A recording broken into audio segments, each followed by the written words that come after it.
February 15, 1978. Under the neon haze of the Las Vegas Hilton, Muhammad Ali surrendered his heavyweight crown to Leon Spinks in what was hailed as one of boxing's most seismic upsets. For decades, the narrative felt simple. Ali was aging, slower, diminished, a legend overtaken by youth. Then, in 2012, a confession surfaced from Angelo Dundee, and the tidy explanation unraveled. The loss, he revealed, was intentional, not crude, not criminal, calculated, a maneuver engineered for profit. No mob syndicates, no shadowy coercion, just arithmetic. Ali was 36, defending his title for the 10th time. Spinks was 24, green but fearless, with only 7 professional bouts behind him. The odds favored Ali 10-1. The public saw inevitability. Behind closed doors, inevitability had been redesigned. Ali's finances were crumbling. Despite earning over $60 million, reckless investments, divorces, generous patronage to family, and IRS burdens had hollowed his fortune.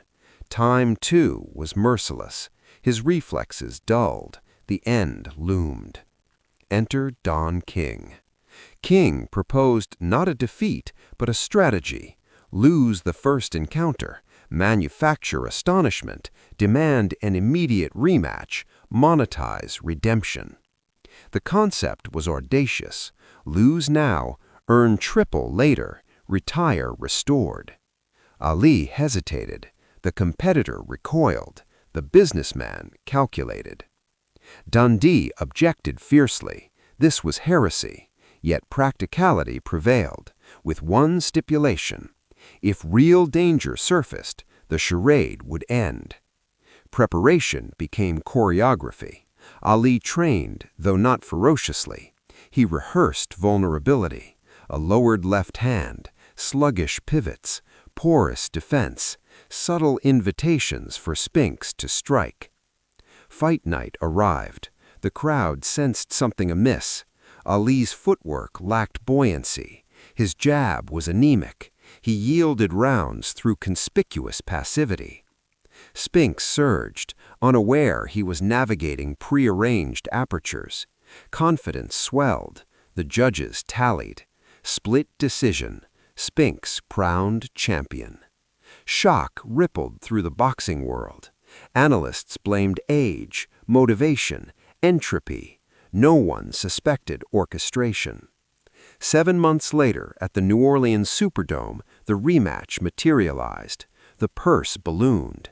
Ali earned $8 million that night, $11.5 million across both contests, nearly triple the original projection. This time, he trained with ascetic rigor. The old velocity returned, precision, authority. He dominated and reclaimed the title, becoming boxing's first 3-time heavyweight champion. The public applauded resilience. The secret endured for 34 years. On his deathbed, Dundee admitted the design. Ali could have finished Spinks early, he said. Instead, he performed decline with uncanny authenticity. Film review later revealed he dropped his left hand 47 deliberate times in the first bout. Never before, never again. King neither confirmed nor denied. He simply smiled when asked. Spinks maintained his victory was legitimate. Perhaps he never knew. Perhaps he preferred not to know. The ethics remain labyrinthine. Was it deceit? Technically. Illegal? Not precisely. Betrayal? To some. Masterful showmanship? To others. Ali later scribbled 2 words in response to the controversy. Smart business. Succinct. Unapologetic. The amphitheater was expensive, exquisitely executed, and invisible for 34 years. That is not merely ringcraft. It is narrative mastery. The first encounter with Leon Spinks no longer feels like a simple sporting contest. It resembles dramaturgy, meticulously paced, emotionally calibrated, economically engineered. Every feint, every lapse, every lowered guard, intentional. Rewatch the footage and the anomalies surface. Ali circles without urgency. He absorbs combinations he once would have pirouetted away from. In moments ripe for eruption, he recedes, the predator choosing restraint. Commentators that night spoke of erosion, of a legend weathered by time. They narrated decline in real time, unaware they were narrating a script. Then came the rematch, different air, different energy, different Ali. At the Superdome, before a colossal crowd, Muhammad Ali re-emerged sharpened and resolute. The jab snapped like it once had. The footwork shimmered again, the defensive reflexes suddenly intact. The contrast was stark, too stark. Over 15 rounds, he dictated tempo, controlled distance, and reclaimed dominion. Unanimous decision, history made. The first 3-time heavyweight champion. The public consumed the narrative whole, the fallen king restored, the aging warrior summoning one last miracle. But behind the curtain, it had been economics. The rematch purse dwarfed the first. Combined earnings eclipsed $11 million, an astronomical sum in that era. Debts were extinguished, obligations satisfied, the financial hemorrhage cauterized, and the myth endured. When Angelo Dundee disclosed the arrangement decades later, it did not collapse the legend, it complicated it, it humanized it. Because Ali had once sacrificed his title rather than compromise his conscience during Vietnam, yet here he compromised strategy for solvency, idealism yielding to pragmatism. Some called it duplicity, others called it brilliance. Don King offered no confession, only ambiguity. A grin, a suggestion that Ali was both supreme actor and supreme businessman. And perhaps that duality defines him best. Ali was never monolithic. He was virtuoso and opportunist, visionary and tactician, a man capable of poetic defiance one decade and calculated maneuver the next. The first Spinks fight now lives in paradox. It is simultaneously authentic and orchestrated, a genuine upset wrapped inside deliberate design. The audience paid for spectacle. They received it. Shock, redemption, drama, catharsis. No refunds demanded. In later years, when his voice mused, Ali distilled his response to 2 spare words: smart business, succinct, unapologetic.